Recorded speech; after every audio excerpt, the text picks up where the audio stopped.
নতুন ক্রীড়া উপদেষ্টা আসিফ মাহমুদ সোমবার বাংলাদেশ ক্রীড়া শিক্ষা প্রতিষ্ঠান বিকেএসপি এবং ক্রিকেট বোর্ড বিসিবি পরিদর্শনে যাবেন। যেই কথা সেই কাজ। সোমবার বেলা 11টা বাজতেই মিরপুর শেরেবাংলা স্টেডিয়াম ও বিসিবি অফিসে প্রদর্শনে গিয়েছিলেন অন্তর্বর্তীকালীন সরকারের ক্রীড়া উপদেষ্টা আসিফ মাহমুদ। তিনি ঘুরে ঘুরে পুরো হোম অফ ক্রিকেট দেখেন। তার সঙ্গে ছিলেন বাংলাদেশ জাতীয় দলের সাবেক ওয়ানডে অধিনায়ক তামিম ইকবাল খান, সাথে ছিলেন বিসিবির সিইও নিজামুদ্দিন চৌধুরী সুজন থাকলেও তামিমই মূলত ক্রীড়া উপদেষ্টাকে সবকিছু দেখান। পুরো স্টেডিয়াম পরিদর্শনের পর ক্রীড়া উপদেষ্টা বিসিবির বিভিন্ন স্টাফদের সঙ্গে বোর্ড কনফারেন্সের রুমে কিছুক্ষণ সময় কাটান। হাসিনা সরকার পতনের পর থেকে বিসিবির সভাপতি ও সাবেক ক্রীড়া মন্ত্রী নাজমুল হাসান পাপন এখন লোকচক্ষুর অন্তরালে রয়েছেন।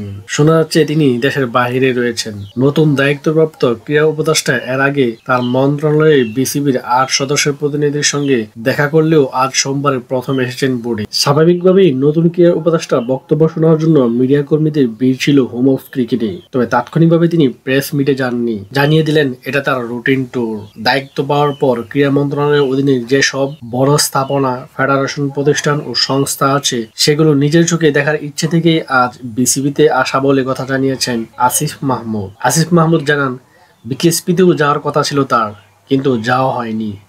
নারী বিশ্বকাপ সামনে রেখে কি ধরনের উন্নয়ন প্রয়োজন সেই সম্পর্কে পরিষ্কার ধারণা নিতে কিছু নোট রেখেছেন ক্রীড়া উপদেষ্টা।